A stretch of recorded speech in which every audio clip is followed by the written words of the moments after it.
Are you ready? Yes. Okay. Bruh. Wait, do it again, but with the mouth. Nope.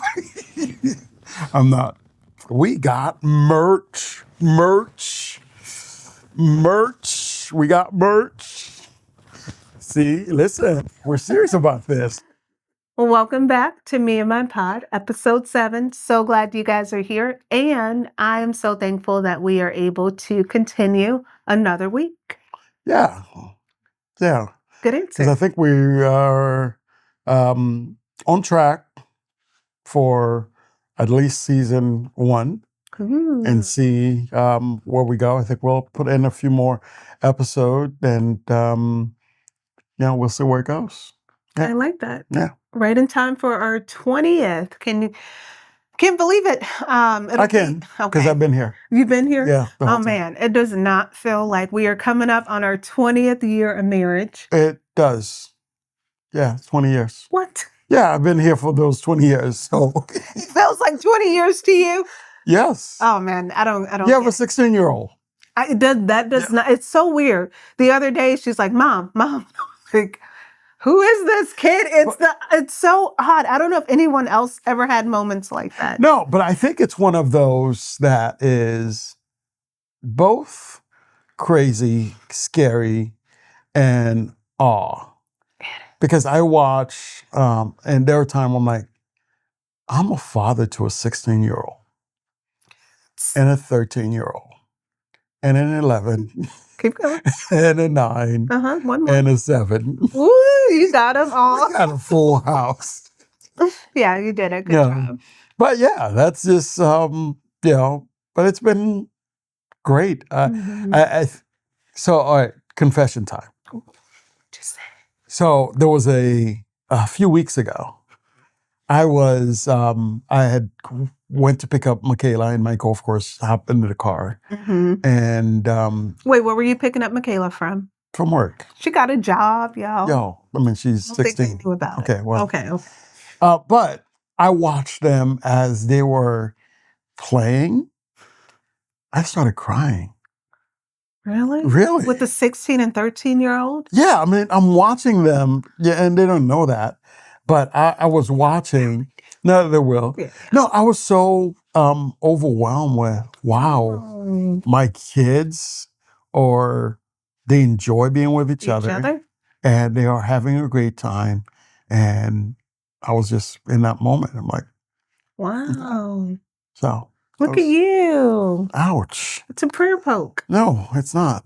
It's just a poke. I pray for you before I poke you. Prayer poke. No, that's great. Thank you for sharing. No, but it's just, to watch our kids grow up, and that's the joy of parenting, and, we want them to grow up and do well. Yeah. So. I mean, we don't always have moments like that, so maybe that's why. No, I've had a few of those where I caught myself in, wow.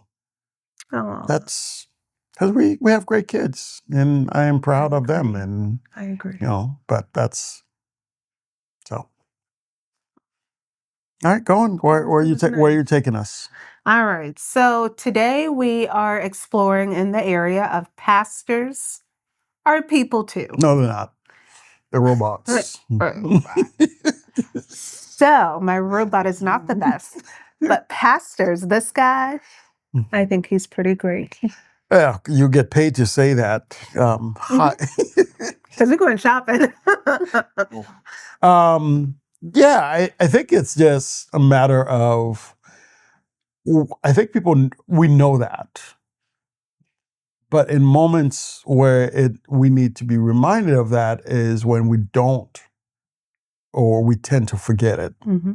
I think a lot of time people see us in the role that we are in, whether it's lead, associate, whatever the role is for you, that we don't give the personal reflection that we should.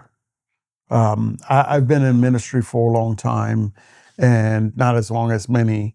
I'm sure their experiences are different, but I think it's pretty up there for you. Well, yeah. I mean, Not full-time, not in any leadership or as I've been over the last, 16 years.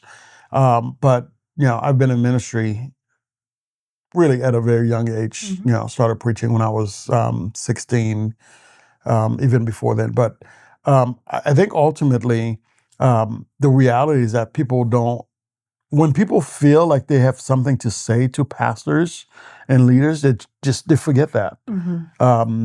And so there is a discounted perspective. Okay, some things when they share, what are some of those? Well, I mean, people will, they don't value themselves in the same way that sometimes you value them when it comes to spiritual walk. Okay. We have high expectation, perhaps maybe high hopes that can easily be disappointed.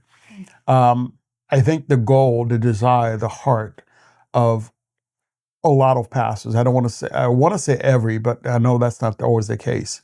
The heart of a pastor is to see people, at least for me, to see people fall in love with Jesus. And we will do whatever it takes to make that happen. We will walk with you. We will cry with you. We will do whatever that's necessary. You can curse us out on Monday and you call us on Tuesday. We'll be right there. Now, we'll remember that was the case. But we'll be right there with you. And I think that's where sometimes people will forget that and don't treat us as such, because people will have the comfort, the ease of saying whatever they want to you. And because you're the pastor or a pastor, you're not allowed to respond in kind. What are some things that someone has said to you that you did not respond, if you feel like sharing? I think there's been a lot of time where I've been blamed for something. I remember sitting in my office years ago where there was a situation that happened, and the people didn't know the situation and they were taking sides. And so they blaming me for the other person not being who they are, or not doing what they're doing, what they were supposed to do. And they're blaming me for this other person who left or something that didn't work out. But I know the full story. But you can't. And I can't say, hey, here's what happened. Here's the situation. So they are kind of loading on me. They're unloading on me. They're doing all of this. But I just have to take it. I can't say, well, let me defend myself. Other time where people will say stuff like, I'm not a fan of your teaching, and that's their prerogative. And I think but I think for them, they feel like they are telling a level of truth that they must say. And what we pastors will hear is not that this is not your preference. We are hearing that you're not good enough for me. And so when you say certain things, there's a way that is translated where people will be like, if I'm a pastor of a church and somebody say, I'm not getting fed at this church. And people, that can mean, about that too. Yeah, and that can mean so many different things for them because, depending on where they are. But what it says to me as a pastor or teaching pastor is that, one, you're not deep enough, or you don't reach within where the realm I feel like I want to be impressed. And so all the hours that I put into studying and preparing and to make sure that I bring a message that is relatable, you're telling me this. And I said, sheep or dumb, which is a very natural understanding. And if you think about a sheep, that's not that. I don't think anyone would disagree. But that person said to me, you hurt me because you call us dumb. No. I said, sheep or dumb. And the rest of the sermon went along to say, yeah, we are sheep, but we have a good shepherd. And so that is sometimes the challenge where we are misunderstood. We are judged prematurely, and we are judged a lot of time harshly, yes, without the opportunity or the right to respond. So why do you think pastors are judged harshly? Even those who are well known. Why do you think this I, happens? I think, well, well-known pastors are going to be judged very differently than not so well-known because one, they are in the public eye, and because of that, there is a level of mistrust, distrust, and challenge that's there where somebody's going to be like, okay, he must be hiding something for him to be that popular. Or his teaching is surface, and some of them are. But that's a matter of preference. And I may not always there are certain teachers or preachers or TV personalities that I'm not a fan of. And my job is not to talk them or talk down to them or about them. I will always come back to, okay, well, they may be doing something because they're reaching someone, right? If their church is growing, you're talking about 20,000, 30,000, you may not like them, but people are coming for a reason. And so we're judged because, one, people don't understand what it takes to step into that role. Two, we forget that pastors are people. And so our expectation is that they're supposed to be somewhere up there, live in such a way that that does not discount the way that we are a standard of moral position, not the standard, but we should live differently. And there's no excuse for that. But I think ultimately you should look at us and say, okay, all right, maybe he's struggling just like I am.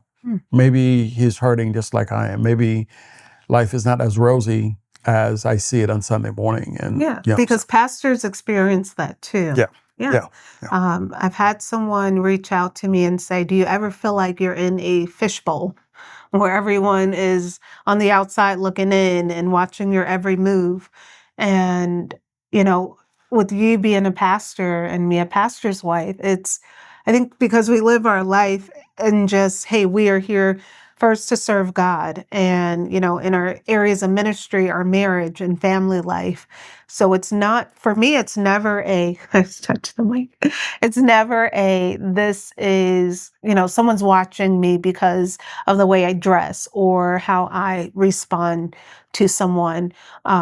Or, if someone's talking to my husband about something they're struggling with, will he come and tell me? In fact, he does not come and tell me. If someone has a prayer request or they're speaking with him, unless that person actually says, tell your wife or share with your wife, he does not share information with me.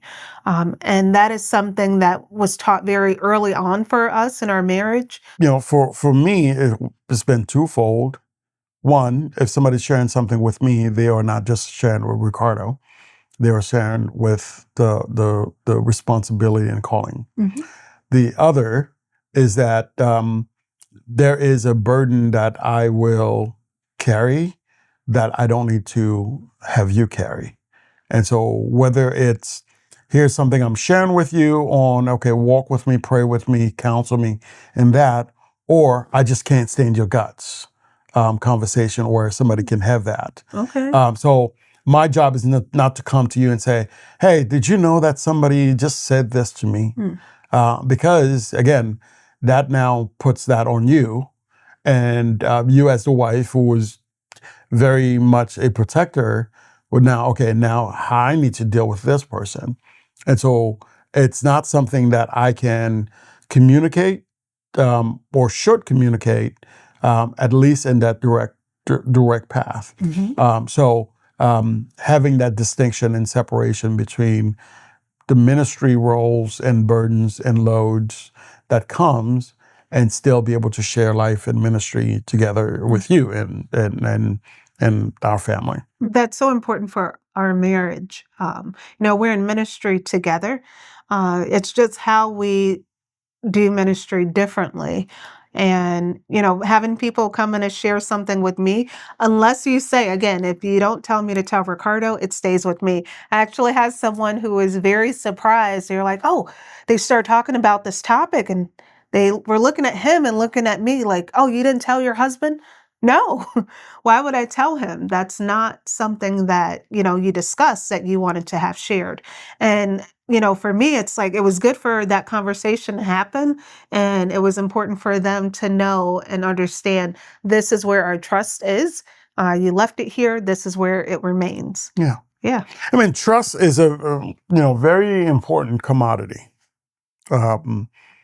We get the pleasure of, one, being called by God, Mm-hmm. two, serving His people. That itself is the privilege and the joy. But in dealing with people, there is a challenge. There is a two-way trust that is, one is easier than the other. I think we earn trust, one, a natural and easy way. Because you're the pastor, there's a level of trust that comes. You're the pastor, somebody's going to talk to you about their lives and again, it's a journey, it's a joy that I appreciate. Mm-hmm. The other piece of part to trust is the opposite side, the trust of the pastor to others. Mm-hmm. It's so heavy. And I don't know if people will understand that to the level that it is. It's easy to trust with personal level, at that personal level. But when you step into ministry, trust becomes so jaded, I guess, and or can become, Mm-hmm. because people will abuse that. And so if I can be open and honest with someone, how does that impact Sunday morning? How does that impact the Bible study? How does it impact small group? Because if it doesn't have that relational, deep relationship, it makes it really hard. But the other thing is that people leave churches. They leave, and when a person leaves a church, and that may not be the consensus, what people don't often, and that's the way I've felt many times, you don't just leave the church, you leave me. Mm-hmm. And as much as you want to say, man, we still love you, we still, want to be there for you. It changes the It changes that. It changes that because, it just changes it. And I think sometimes there's been very few rare occasions where the relationship remained. But ultimately, if I am the leader of the church, you leave. One, there is a personal responsibility where I feel I've done something wrong. And so I carry that burden. And if I did better, if I could have won you over, if I could have been stronger in this and that, there's that level of burden that comes. And so sometimes trust suffer because you can decide where to go from Sunday to Sunday. One, I want to be here, but I also have to be here. And I don't get to wake up one day and say, I don't feel like going to church today. Yeah, and when you talked about how people leave, it doesn't just affect the pastor. If I've connected to the wife, or what's been really hard, as our children get older, when our kids connect with someone and that family has left, those relationships, our kids don't understand, why they leave. The younger they are, and trying to explain that to them at their level so that they fully understand, but I want a play date. Like the kids are still trying to get a play date in, and it's like, it's not going to happen. Yeah. That's really hard. Yeah. We have a wide range of kids. So when they connect to, if you have 4 kids and they've connected to all your kids, it is so difficult to explain to them, hey, this is not going to happen. It takes time. It takes a lot of patience and love to help guide them through that. Yeah. And every time ministry is relational. Mhm. And so um, for me, as a highly relational person, I don't just do a little. Mhm. I It goes do. all in. It's all in. Yeah. I've told churches that I've pastors served in. Um, I don't care if it's 5, 25, 50, 500.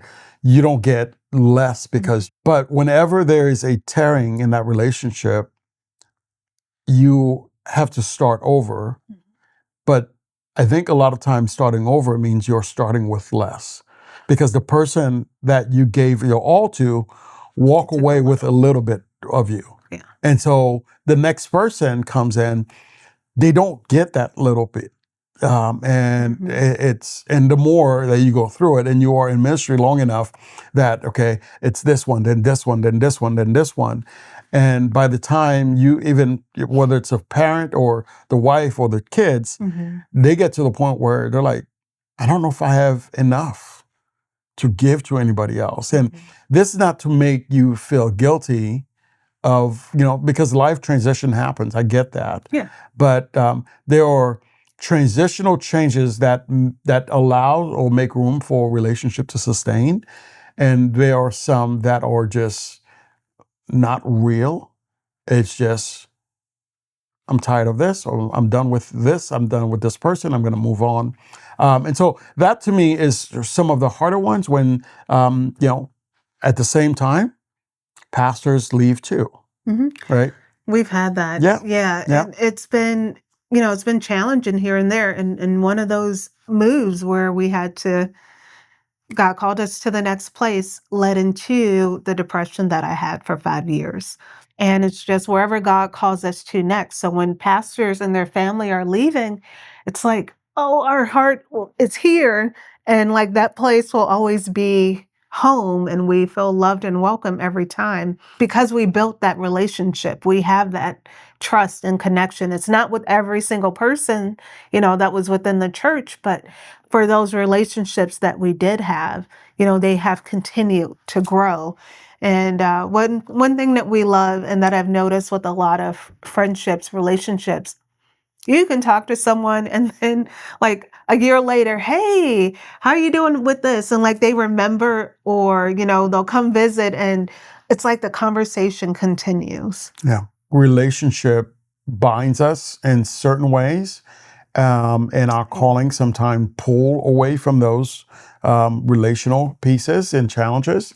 But ultimately, I think when a pastor or his family leaves, it's not always it's not easy.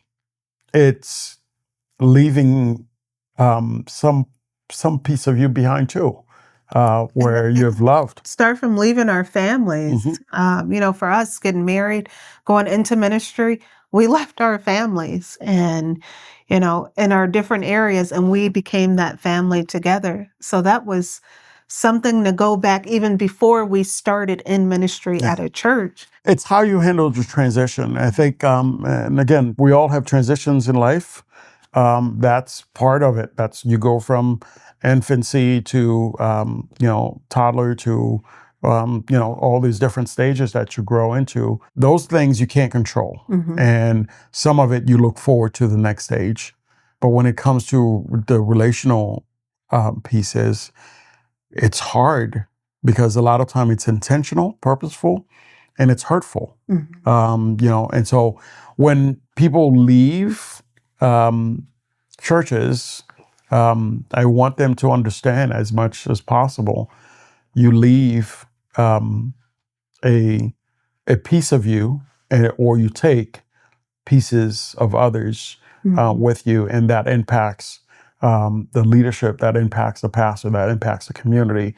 It impacts those who stay behind because in other ministries, their friends have left, their community have left, and that matters. I just want you to consider your leaving to what extent.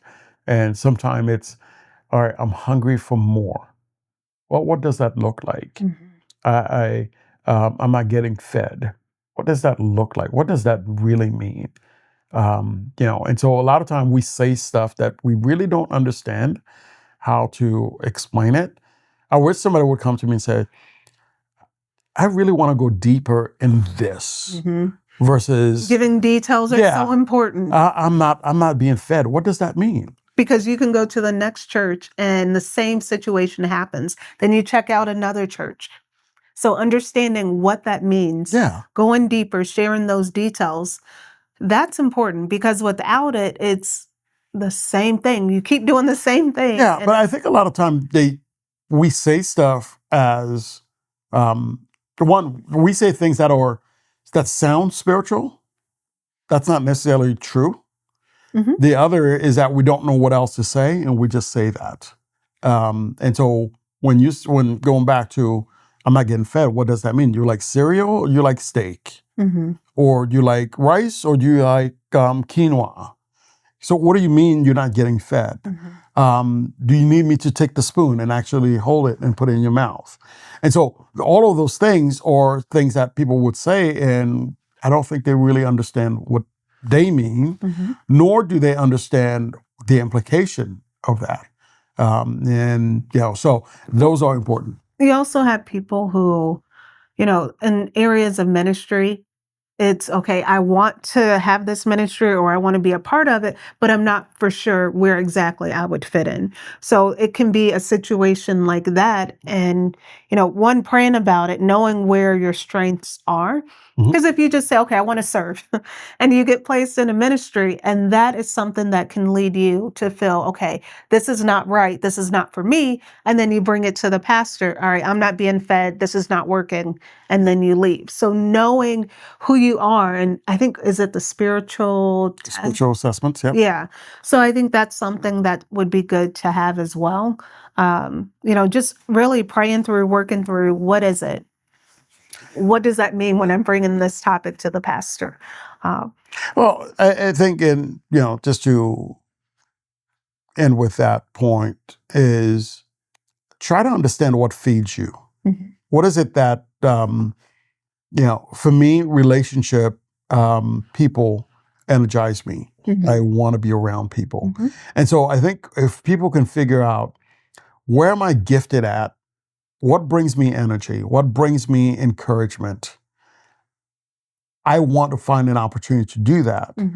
Then that can be more of a way to examine. Say, okay, I believe I am gifted in this area. I'm really passionate about this, but there is no avenue for me to really utilize that.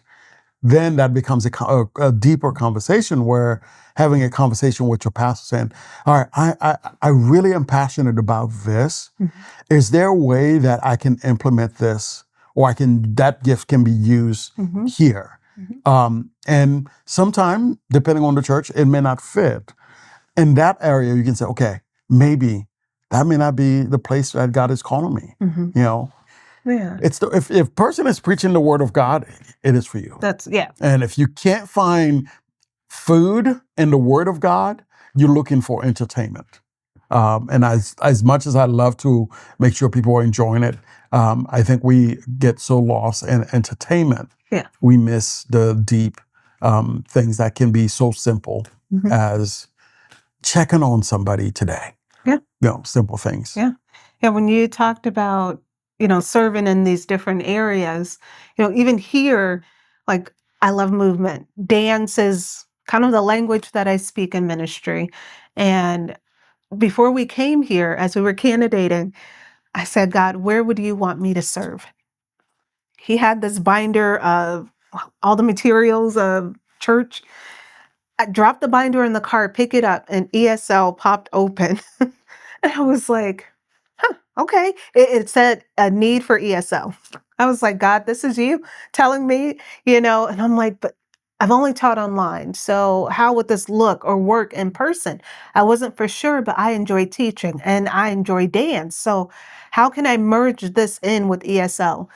Let me tell you, when you take things that really don't feel like it will match, it did. And to teach dance and to teach language and just enjoy how God has blessed me to connect with people, it just worked. And I didn't know, there's no model that I looked up for it, but tying in dance with ESL and just listening and learning. When you learn someone else's culture, it just speaks so much value to who they are. And you just learn at a different level. So they were teaching me something that I wasn't looking for in this ministry. And just allowing God to use me in that area. Church can be a great opportunity for trying and failing, or trying, thinking you're going to fail, finding that you're successful in it, right? Sometimes I've never done this before. I've never been here before. And you learn that, oh, that actually worked. Yeah, I was so nervous. I did not know if this was going to work out. Yeah, God just showed me something completely different. And not just, in what I could see, but just through prayer and God, I'm seeking after you for this. Just leaning in and allowing the Holy Spirit to show me each week some area that I was just not even expecting. Yeah. Yeah. So we can end with that. Yeah. I think one of the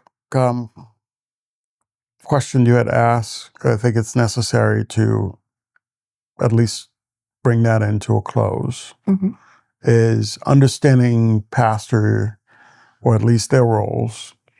How does the regular church attender, the person, how do they find ways to encourage, support, elevate, and whatever is necessary? I think one, realizing that they are human beings. You don't just get to unload. And because of the integrity, because of the confidence, because of their approach, they may not respond in the way that we sometimes want to. We hold it in, but doesn't mean it doesn't impact us. Your challenges, your leaving, your dislike, some of us, or some people, not some of us, because I'm not one.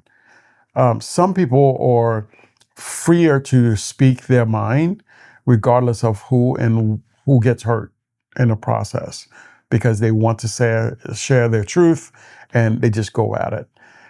Can I ask you to be a bit considerate? Sure. That would be helpful. Again, we're not perfect. We are messy people. We are sinful people. We are broken people. We have all these things, the very same faults that every person has. We, as people, as pastors, we are in the same boat. So how can you help? One, you can encourage your pastor by praying for them. But not just praying for them, letting them know you are praying for them. It's not just, okay, I think all of those, hey, I'm praying for you, passing comments, or great. Be specific. Write them a card, write them a note, send them an email, send them a text. Man, how can I be praying for you today?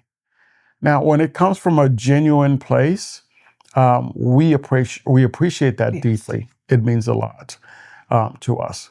Find ways to encourage your pastors or your leaders very specifically.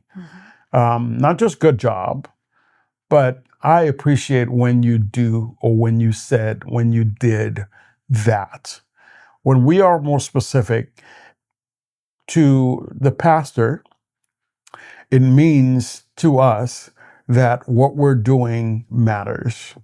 People appreciate what we're doing. We love what we do. We love what we're called to do. I love preaching. I love teaching the Word of God. Where the more I see people hungry for it, the more it feeds me, the more it gives me motivation to go deeper, to go, and more. But I don't do it for a pat on the back. I don't do it because I want to hear somebody say, hey, that was great. I do it because I want to see lives change and lives impacted by their deeper understanding. It's not always so revolutionary. It's just a different view, a different perspective. And so those are some ways that you can encourage your pastor. We do Pastor's Appreciation in October. And that's great. And whatever you can do to appreciate your pastor, do that. But you don't have to wait for October to do right. that. Don't wait.